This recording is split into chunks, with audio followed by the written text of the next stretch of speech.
Okusinziira kwa lipoota ya poliisi ey'obuzibu emisango ey'omwaka 2023, abantu 1486 be bafiira mu bubenje bw'oku nguudo mu bubenje 20,368 bw'ogeraageranya n'obubenje 2,394 obwaliwo mu 2022.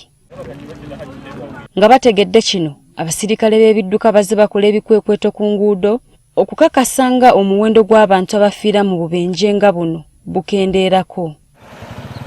Kyokka newankubadde kino kizze kikolebwa, poliisi egamba nti tewali njawulo eragika gye baali bafunye. Eri abo bonna abagoba b'ebidduka eby'enjawulo,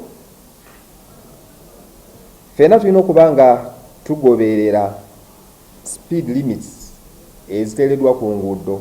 Mu buufu buno poliisi etubuulidde nti bakkaanyizza okutandika ebikwekweto naddala eri abavuzi b'ebidduka abatalina pamiti ko n'abo abalina naye nga zaggwako, so nga aba bodaboda abatalina helmet wadde jacket nabo si baakulusukka. Tujja kubaawo n'ekikwekweto ekyabo abanywa omwenge ate ne bavuga.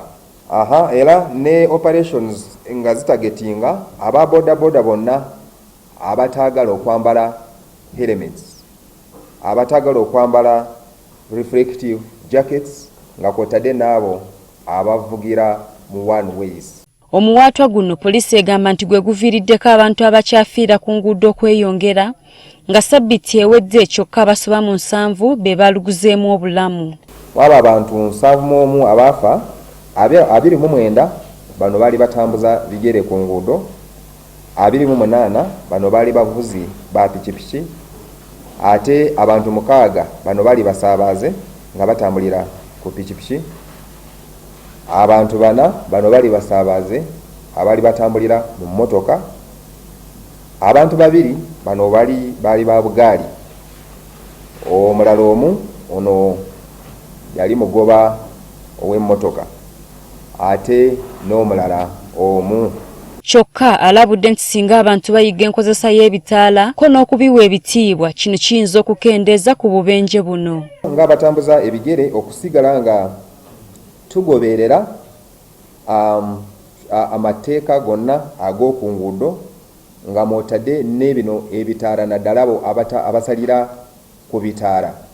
Ffenna byonna tukitegeera ate ne tumanya nti wabaawo ekitaala nga kimyufu oba kya red nga kiraga ow'ebigere oba tokkirizibwa ate okuba nga olina okusala ekkubo. Okunoonyereza okuzze kukolebwa kulaga nti obubenje obusinga mu ggwanga bukosa batambuza bigere kyokka nga buva ku bulagajjavu na nkozesa ya nguudo mbi.